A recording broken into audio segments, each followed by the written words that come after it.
నమస్తే BCN news తో మీ ముందున్నది ఆనంద్ రాజ్ కుమార్. ఈనాటి వార్తల్లోని ముఖ్యాంశాలు. రాష్ట్రంలో ఎత్తిపోతల ప్రాజెక్టులను గత ప్రభుత్వం పూర్తిగా నిర్లక్ష్యం చేసిందన్న మంత్రి నిమ్మల ఇప్పుడు వీటి మరమ్మతులకు దాదాపు 725 కోట్ల మేర అవసరం అవుతాయని అంచనా వేసినట్లు వెల్లడి. సీఎం చంద్రబాబు పట్ల జగన్ చేసిన వ్యాఖ్యలు సంస్కారహీనంగా ఉన్నాయన్న వర్లరామయ్య. సభ్యతా సంస్కారం లేని రాజకీయ నాయకుడు జగన్ అంటూ మండిపాటు. తాడేపల్లి వైసీపీ కేంద్ర కార్యాలయంలో బీసీ అనుబంధ విభాగాల సాధికార అధ్యక్షుల సమావేశం. బీసీ కులాలన్నీ జగన్ వెంటే ఉన్నాయని నిరూపిద్దామన్న సజ్జల.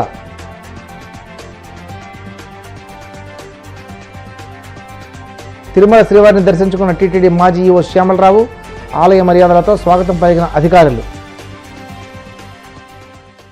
రాష్ట్రంలో 1008 ఎత్తిపోతల ప్రాజెక్టులుంటే గత ప్రభుత్వం వాటిని పూర్తిగా నిర్లక్ష్యం చేసిందని జలవనరుల శాఖ మంత్రి నిమ్మల రామానాయుడు విమర్శించారు.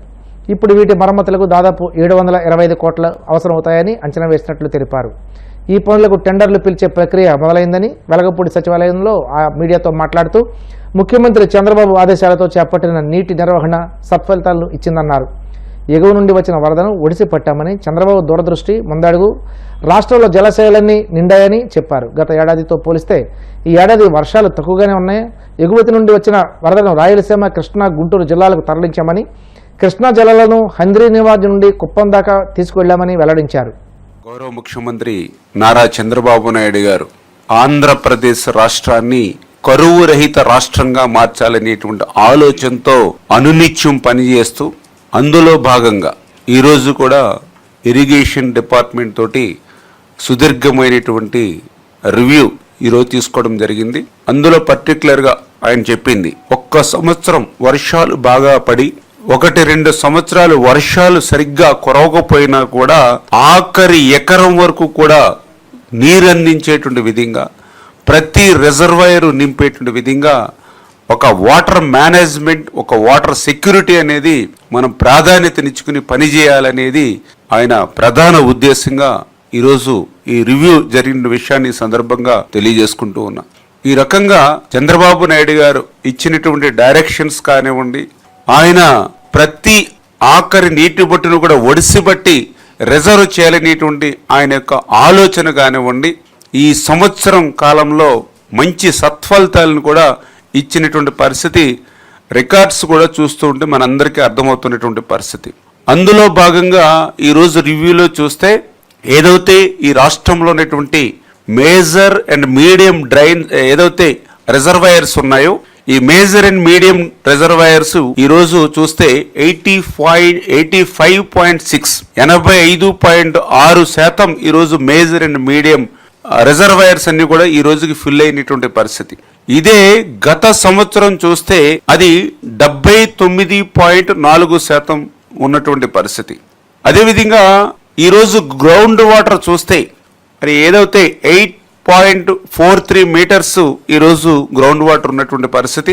అదే లాస్ట్ ఇయర్ చూస్తే 9.68 మీటర్స్ ఉన్నటువంటి పరిస్థితి. అంటే లాస్ట్ ఇయర్ కంటే కూడా ఈరోజు గ్రౌండ్ వాటర్లో ఇంప్రూవ్ అయ్యాం. అదేవిధంగా మేజర్ అండ్ మీడియం రిజర్వాయర్స్ ని నింపడంలో కూడా ఈరోజు ఇంప్రూవ్ అయ్యాం. ఈ ఇంప్రూవ్ అవడంలో కూడా ఇంకొక మేజర్ మీరందరూ కూడా, ప్రజలందరూ కూడా గుర్తుపెట్టి ఆలోచించవలసింది ఏంటంటే, ఇది జూన్ 1 నుంచి సెప్టెంబర్ 11 వరకు ఉన్నటువంటి డేటా. అంటే లాస్ట్ ఇయర్ కానీ ఈ సంవత్సరం కానీ చెప్పేది. గత సంవత్సరం జూన్ 1 నుంచి సెప్టెంబర్ 11 వరకు చూస్తే ఆ రోజు రెయిన్ఫాల్ 30.8% ప్లస్ ఉంది లాస్ట్ ఇయర్. అంటే యావరేజ్ రెయిన్ఫాల్ కంటే 30.8% రెయిన్ఫాల్ ప్లస్ ఉంది లాస్ట్ ఇయర్. ఈ సంవత్సరం చూస్తే 9% రెయిన్ఫాల్ మైనస్ ఉంది. అంటే లాస్ట్ ఇయర్ 30.8% రెయిన్ఫాల్ ప్లస్ ఉండి ఈ సంవత్సరం రెయిన్ఫాల్ 9% మైనస్ ఉన్నప్పటికీ కూడా గత సంవత్సరం కంటే కూడా అదనంగా ఈ మేజర్ అండ్ మీడియం రిజర్వాయర్స్ని ఫిల్ చేయగలిగాం. గ్రౌండ్ వాటర్ని గత సంవత్సరం కంటే కూడా ఇంప్రూవ్ చేయగలిగాము అని అంటే అది చంద్రబాబు నాయుడు గారు ఈ సంవత్సర కాలంలో ఆయన తీసుకున్నటువంటి వాటర్ మేనేజ్మెంట్, వాటర్ సెక్యూరిటీ ఏదైతే ఉందో అది సత్ఫలితాలు ఇచ్చింది. దానికి ఈ యొక్క వర్షపాతం తక్కువ ఉన్నా కూడా ఈ రిజల్టే దానికి ఉదాహరణలు అనే విషయాన్ని ముందుగా మీ అందరికి కూడా తెలియజేసుకుంటున్నానని చెప్పి తెలియజేసుకుంటూ, జగన్మోహన్ రెడ్డి భాష సంస్కారహీనంగా ఉందని టీడీపీ పొలిట్ బ్యూరో సభ్యులు వర్లరామయ్య విమర్శించారు. ముఖ్యమంత్రి చంద్రబాబు పట్ల ఆయన చేసిన వ్యాఖ్యలు జుగుత్సాపరంగా ఉన్నాయని ఆగ్రహం వ్యక్తం చేశారు. మంగళగిరి టీడీపీ కేంద్ర కార్యాలయంలో మీడియాతో మాట్లాడుతూ తల్లిదండ్రులను, కుటుంబ సభ్యులను, ప్రతిపక్ష నేతలను, వయసులో పెద్దవాళ్లను గౌరవించలేని సంస్కారహీనుడు జగన్ అని విరుచుకుపడ్డారు. గౌరవ జగన్మోహన్ రెడ్డి గారు ఈ రాష్ట్రానికి 5 సంవత్సరాలు ముఖ్యమంత్రిగా పనిచేశారు. ఈనాడు విపక్ష నేతగా 11 మంది ఎమ్మెల్యేలతో విపక్ష నేతగా ఉన్నాడు. వాళ్ళ నాన్నగారు చాలా కాలం రాజకీయంలో ఉన్నారు, రాష్ట్ర ముఖ్యమంత్రిగా పనిచేశారు. చాలా సుదీర్ఘ కాలం నుంచి రాజకీయ కుటుంబం అని చెప్పుకుంటూ ఉంటారు. కానీ ఆయన వ్యవహార శైలి తద్భిన్నంగా ఉంది. ఎందుకో నేను మొట్టమొదటి చెబుతూ ఉంటాను, నేను ఆయన భాష సంస్కారహీనం, ఆయన మాట సభ్యతా శూన్యం, ఆయన మాట్లాడే తీరు జుగుప్సాకరం. సభ్యతా సంస్కారాలు కలిగిన వ్యక్తి, రాజకీయ నాయకుడు అటువంటి భాష వాడరు. మరి ఇతను ఎలా రాజకీయ నాయకుడు అవుతాడు? ఎదుటి మనిషిని గౌరవంగా మాట్లాడటమే తెలియని ఒక అజ్ఞాని రాజకీయ నాయకుడు ఎలా అవుతాడు? నాకు అర్థం కాదు. అసలు పెద్దవాళ్ళతో మాట్లాడటం తెలీదు, తల్లిదండ్రులను గౌరవించటం తెలీదు, కుటుంబ సభ్యుల్ని గౌరవించటం, ఆదరించడం తెలీదు, ప్రతిపక్ష నాయకుల్ని గౌరవించడం తెలీదు, వయసులో పెద్దవాళ్ళని ఆదరించడం తెలీదు. సభ్యత సంస్కారహీనం జగన్మోహన్ రెడ్డి గారి వాక్కులు అని చెప్పి నేను తెలియచేస్తున్నా. నేనంటున్నాను ఈ రోజున, my dear friend mister Jaganmohan Reddy, నిన్ను పెంచటంలో,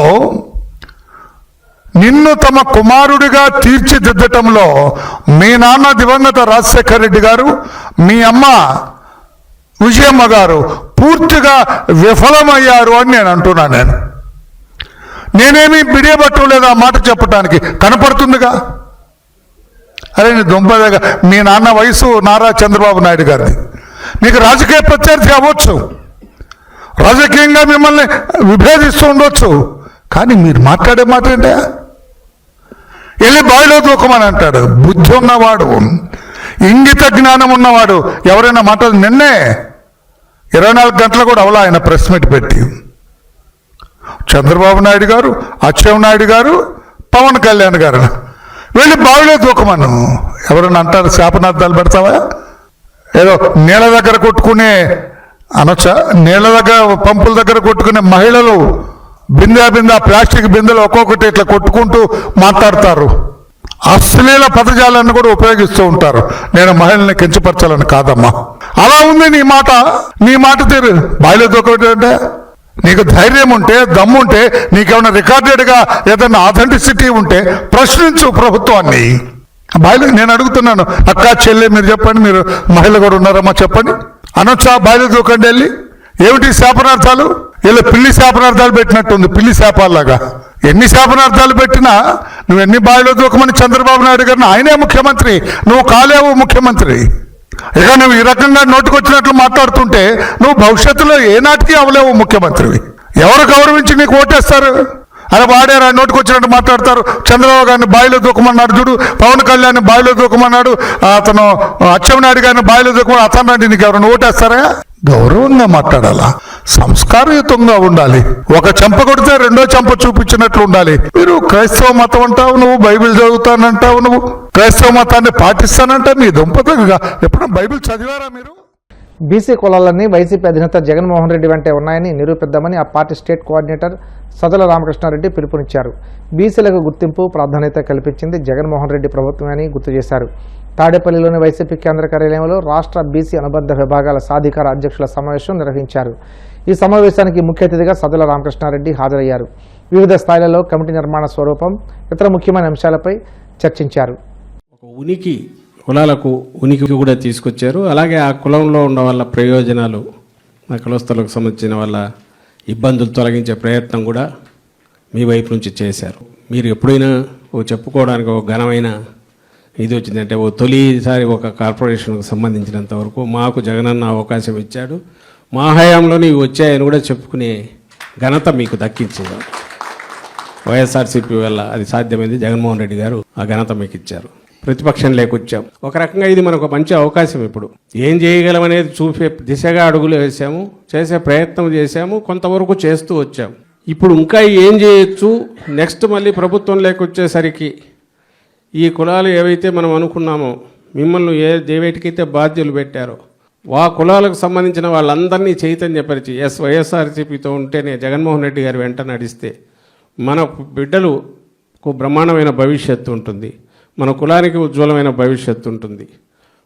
మనకు కావాలనుకున్న రకంగా ఏ వైపు మనం వెళ్ళాలనుకుంటే ఆ వైపు తగిన ప్రోత్సాహం ఇచ్చే పార్టీ, ముందుకు నడిపించే పార్టీ, ప్రభుత్వంలోకి వస్తే ఇంకా మరింత మెరుగైన జీవితాన్ని ఇవ్వగలిగిన పార్టీ వైఎస్ఆర్సీపీ జగన్మోహన్ రెడ్డి గారని ఈ చైతన్యం వాళ్ళల్లో కదిలించే రకంగా. ఎందుకంటే మనం చెప్పుకోవడానికి ఇంత ఇది ఉంది, ఆలోచన ఉంది, అమలు చేసే ప్రయత్నం చేశాం. రేపు ఏం చేస్తామో కూడా చెప్పగలిగిన ఇది ఉంది, మనకుంది కాబట్టి, ప్రణాళిక కూడా ఉంది కాబట్టి ఈ ప్రయత్నాలు మీకు చేయడానికి కావాల్సినంత టైం ఉంది. ఇప్పుడు వెసులుబాటు ఉంది. 1924 ఎట్లుండేది సరే కరెక్ట్ 24 జూన్ ఇప్పుడు ఆయన 13 గారి నుంచి ఎట్లొస్తుంది డే బయట ఇమ్మీడియట్ తెలుస్తుంది. సంవత్సరం తిరిగేసరికి పూర్తి 5 ఏళ్ల ఎక్స్పీరియన్స్, 10 ఏళ్ల ఎక్స్పీరియన్స్ ఈ సంవత్సరంలోనే ప్రజలకు ఇచ్చాడు. కాన్సన్ట్రేటెడ్ ఎఫెక్ట్లో చంద్రబాబు నాయుడు తేడా క్లియర్ లైన్, పెద్ద లైన్ డ్రా చేసి తెలిసినట్టు తెలుస్తుంది. సిద్ధపడుతున్నారు అటువైపు. ఎందుకంటే అవతల పార్టీ మొత్తం ప్రచారం, ఫేక్ ప్రచారము, ఫేక్ అబద్ధాలను నిజాలుగా చూపించడం మీదనే ఎక్కువ దృష్టి పెడుతున్నారు. సో వాళ్ళకి నిజంతో పనుల, మనకు నిజాలు ఉన్నాయి, నిజాలనే సరిగ్గా ప్రచారం చేసుకోలేకపోతున్నాం. ఆ చేసుకునే ప్రయత్నం చేయాలంటే మనం సోషల్ మీడియాలో విస్తృతంగా పోవాలి. మనం ఒకే వాయిస్తో, డిఫరెంట్ వాయిసెస్తో జగన్మోహన్ రెడ్డి గారు ఇంతకుముందు చేసింది, ఇప్పుడు మనకేం ప్లాన్లు ఉన్నాయి, ఎంత కట్టుబడి ఉన్నాము, మన సంక్షేమానికి కానీ అభివృద్ధికి కానీ, స్టేట్కు లేదా మన పర్టికులర్ కులానికి, పేదరికం నుంచి నిర్మూలించడానికి, పేదరికం నుంచి బయటకు తీసుకురావడానికి ఎట్లా కట్టుబడి ఉన్నాం చెప్పడానికి కావాల్సినంత ఉంది. కాబట్టి ఈ నిజాలను మనం ప్రచారంలోకి తీసుకురావడానికి సోషల్ మీడియా ఒక పెద్ద వ్యాపారం కాబట్టి దాంట్లో కూడా ఎక్కువ చొచ్చుకుపోయి మనం కొత్త ప్లాట్ఫామ్స్ బిల్డ్ చేసి కూడా ఆ రకంగా కూడా పార్టీని స్ట్రెంగ్తన్ చేయడానికి మీ వంతు కృషి మీరు చేయాలి. కులాల దగ్గర తీసుకొచ్చి ఒక కార్పొరేషన్ క్రియేట్ చేయాలి. ఆ కులాలు బ్యాక్వర్డ్ క్యాస్ట్ వాళ్ళు బ్యాక్బోన్ క్లాస్ అని చెప్పి రాజకీయ పరంగా కావచ్చు, లేకపోతే పొలిటికల్గా కావచ్చు, లేకపోతే విద్యగా కావచ్చు, ప్రతి రంగంలో కూడా పెద్దపీట వేయాలనేసి ఎంతో పెద్ద మనసుతో ఈ రాష్ట్రంలో ఎంతోమంది ముఖ్యమంత్రులు చూసాం. కానీ ఒక జగనన్న మాత్రమే బీసీలు అంటే బ్యాక్వర్డ్ క్యాస్ట్ కాదు, బ్యాక్బోన్ క్లాస్ అని చెప్పి 56 కార్పొరేషన్లు చేసి దాని కింద 672 మంది డైరెక్టర్లు నియమించి ఈరోజు రాజకీయంగా పెద్దపీట వేశారు. దాంట్లో మీకు కూడా తెలుసు ఎంతమందిని ఎమ్మెల్యేలు చేశారు. నాలాంటి సామాన్య చిన్న కార్యకర్తను ఎమ్మెల్సీగా చేసి దట్టు కడప జిల్లా నుంచి యాదవ్ సమాజం నుంచి మొదటిగా అడుగుపెట్టిన ఏకైక వ్యక్తి మళ్ళీ నేనే. కాబట్టి జగన్మోహన్ రెడ్డి గారికి మన బీసీలందరం ఎంతో రుణపడి ఉన్నాం. వచ్చే ఎలక్షన్లు మన బీసీలంతా ఐక్యతగా, అదేవిధంగా మెయిన్గా ఈ సాధికార కమిటీ సంబంధించి ఎంత ప్రతిస్పందంగా పనిచేస్తున్నాం. బీసీ సెల్లో ఈ సాధికార కమిటీ అంటే ఈ క్యాస్ట్ కార్పొరేషన్ వాళ్ళు వెన్నుముక్క మాదిరి అని చెప్పి మనం అందరూ పనిచేయాలనేసి ఈరోజు మిమ్మల్ని అందరినీ పేరు పేరుగా రిక్వెస్ట్ చేయడము, ఈరోజు మీరు రావడం జరిగింది. పశ్చిమ గోదావరి జిల్లా నరసాపురం పట్టణం 1వ వార్డులో ప్రభుత్వ విప్ ఎమ్మెల్యే బొమ్మిడి నాయకర్ పర్యటించి వార్డులో ప్రజలను కలిసి సమస్యలు అడిగి తెలుసుకున్నారు. శ్రీహరిపేటలో డ్రైన్ల కంటే రహదారులు పల్లంగా ఉన్నాయని, దీనివల్ల మురుగు సమస్యతో ఇబ్బంది పడుతున్నామని స్థానికులు ఆయన దృష్టి తీసుకొచ్చారు. అధికారులతో చర్చించి సమస్యల పరిష్కారానికి కృషి చేస్తానని వారికి హామీ ఇచ్చారు. ఈ కార్యక్రమంలో నరసాపురం నియోజకవర్గ టీడీపీ ఇన్ఛార్జి పొత్తూరి రామరాజు, జనసేన పట్టణ అధ్యక్షులు కోటిపల్లి వెంకటేశ్వరరావు, మున్సిపల్ చైర్పర్సన్ బర్రె శ్రీ వెంకటరమణ, మున్సిపల్ సిబ్బంది పాల్గొన్నారు. డ్రైనేజ్ విధానం ఇక్కడ బాగోలేదు. మరి వాటిని చేయించే త్వరలోనే ఏదైతే రోడ్డు కౌన్సిలర్ గారు, స్థానిక కౌన్సిలర్ గారు రోడ్డు చెప్పడం, స్థానిక ప్రజలందరూ కూడా రోడ్డు కావాలని చెప్పి కోరుకున్నారు. మరి ఆ రోడ్ ని కొంత డ్రైనేజీని కూడా దాదాపు 10 లక్షల రూపాయలతో వాటిని వర్క్ చేయించే విధంగా కూడా మేము తీర్మానం పెట్టాం. కొంత డ్రైనేజీ కూడా సమస్య చెప్పారు, మేజర్ గా డ్రైనేజీ కూడా ఉంది. త్వరలోనే ఆ సమస్యను కూడా మేము పరిష్కరించే విధంగా కూడా మేము వెళ్తాం. అదేవిధంగా ఏదైతే ఈ కార్యక్రమం ద్వారా ఎందుకు మన మున్సిపాలిటీ చూసుకుంటే కనుక నరసాపురం మున్సిపాలిటీ కొద్దిగా ఇన్కమ్ జనరల్ ఫండ్ కూడా తక్కువ ఉంది.